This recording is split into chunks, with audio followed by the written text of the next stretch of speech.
ছোট ছোট বড় সাইজের কই? বড়টা না, কই কই ও ছোট তো না এই সাইডে না, না, ও বড় না। ওই না। 300-400 গ্রাম। ওইটা হলো আপন, ওটা বড় বড়। আর এই এদিকে একটা জোড়া, কমবেন তার সাথে আবার হাইনা থেকে না উঠে। নটা উঠে, হ্যাঁ? আমি এটাতে দেই ভাই আপনি হাই হাই সে। দাদা পানি যাচ্ছে না। না, গ্রামের একটা 500 বড় আম পাওয়া যায় না। 500 পাওয়া যাবে না?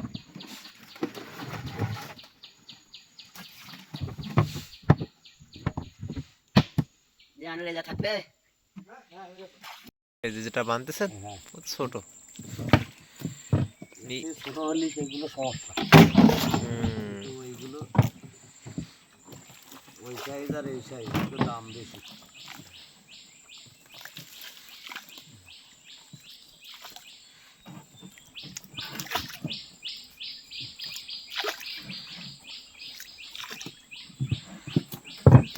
সো আজকে আমি আসছি হচ্ছে কাঁকড়া ধরতে। আমি সুন্দরবন এলাকায় আসছি এবং সুন্দরবনের মানুষের সঙ্গে কাঁকড়া ধরার যে এক্সপিরিয়েন্স সেটা গ্যাদার করার জন্য আসছি।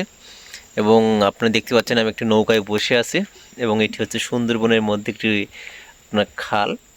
আজকে আমি চেষ্টা করব যে এই এলাকার মানুষ কীভাবে হচ্ছে কাঁকড়া ধরে এবং সেগুলো কীভাবে আপনার বাজারজাত করে এবং কীভাবে আসলে অর্থনৈতিকভাবে এরা অবদান রাখছে এবং কাঁকড়া ধরার পরে আপনার হচ্ছে পদ্ধতিগুলো কী কী সে বিষয়ে আমি আপনাদেরকে দেখানোর চেষ্টা করবো ইনশাল্লাহ আজকের এই ভিডিওতে।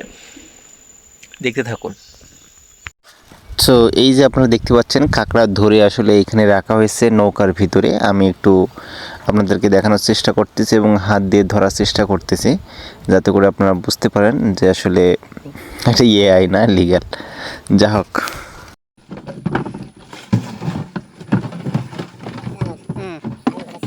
এটা হচ্ছে দ্বিতীয় ধাপের কাঁকড়া। ঠিক আছে, আমার তো ভয় হচ্ছে।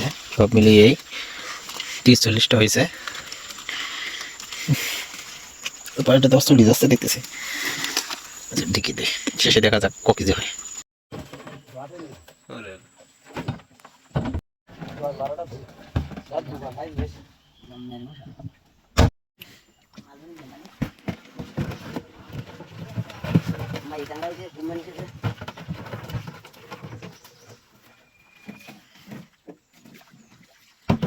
এই এলাকার মানুষ আসলে দুইভাবে কাঁকড়া ধরে থাকে। তার মধ্যে এইটা একটি নৌকার উপরে দাঁড়িয়ে আপনার হচ্ছে বসে বসে দোন অর্থাৎ দড়িতে আপনার কুচি বেঁধে তারপর ছেড়ে দেয়। ঠিক আছে, তারপর সেগুলো ওঠানোর সময় এইভাবে ধরে নৌকায় আপনার হচ্ছে বসে বসে। আরেকটি হচ্ছে এইভাবে, এই দেখুন এটা হচ্ছে আপনার হেঁটে হেঁটে এটাকে বলা হয়। আর ওই যেটা হচ্ছে মালের উপর পাশে যেটাকে উঁচু জায়গা বলা হয় ওটা হচ্ছে মালের উপর। সো এটা একটু উপায় আগে আপনারা একটা দেখলেন, আর এটি একটি উপায় দেখলেন। এটা হচ্ছে হেঁটে হেঁটে দিতে হয়, ওই যে দোন বলে হয় এদিকে দন্য দড়িটা ছেড়ে দিয়ে আপনার হচ্ছে আবার এই যে ওঠানো হচ্ছে। দড়িতে খাদ্য আছে, ঠিক আছে। এই ওঠানোর সময় হচ্ছে ওনাদের হাতে জালতি থাকে, সেই জালতি দিয়ে আপনার ওই যে কাটি একটা কাঁকড়া উঠালো। তো এইভাবে এটা কিন্তু যথেষ্ট আপনার ইজি মনে হওয়ার কোনো কারণ নেই। আপনার হচ্ছে গলা পর্যন্ত পানি উঠে গেছে, এই ব্যক্তিটা দেখতে পাচ্ছেন। এবং এই যে পানি ঠেলে বারংবার দেওয়া, ঠিক আছে, দোন বারবার ফেলানো আবার ওঠানো। ফেলানোর সময় আপনার হচ্ছে আপনার জায়গা দেখে এমনভাবে দেখতে হবে যেন পানি ওঠানোর ক্ষেত্রে মানে ওঠানোর সময় যে 10-15 মিনিট লেট করে তার মধ্যে যেন পানি মাথা পর্যন্ত না উঠে যায়। এইভাবে জায়গা দেখে দেখে ফেলাই এবং হেঁটে হেঁটে ফেলাই। এটা একটা কষ্টের কাজ। নৌকায় আসলে বসে তুলনামূলক একটু ইজি।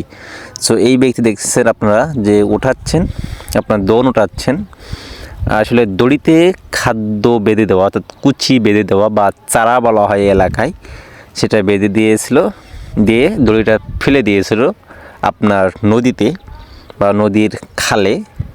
তারপর সেটা ওঠানোর সময় জালতি দিয়ে যখনই দেখছে কাঁকড়া টানছে তখনই ওই যে আপনারা দেখুন ওই ব্যাস পাশে ড্রাম আছে, ড্রামের মধ্যে রেখে দিয়েছেন। তো এইভাবে আসলে এনারা কাঁকড়া ধরে থাকেন।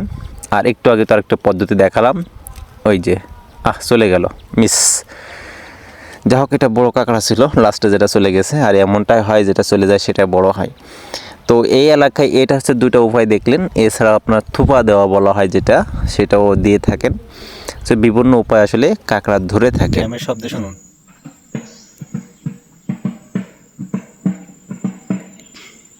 তারা এইভাবে শব্দ করে তারা হচ্ছে সংকেত দেয় একে অপরকে।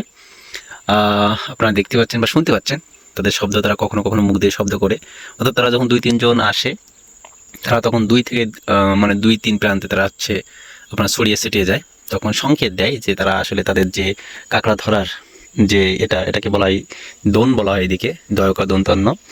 সো এই দোনটা ওঠাবে কিনা এই বিষয়ে সিদ্ধান্ত নেওয়ার জন্য 2 জন 2 প্রান্ত থেকে সংকেত দেয়। অর্থাৎ আজকে আমরা দেখলাম এই প্রান্ত থেকে একজন গিয়েছে, সে এইভাবে ঘুরতে ঘুরতে ভেতর দিয়ে ওই সাইডের দিকে গিয়েছে, ঠিক আছে, আর অপরজন হচ্ছে এই সাইড দিয়ে গিয়েছে। সো এই সাইড দিয়ে গিয়েছে, এখন এরা 2 প্রান্তে চলে গেছে প্রায় হয়তো বা 2 কিলোমিটার দূরে। তো তখন তারা হচ্ছে মুখ দিয়ে শব্দ করতেছে কিংবা ড্রামে বাড়ি মেরে শব্দ করতেছে, তাদের সংকেত। ওই শুনুন।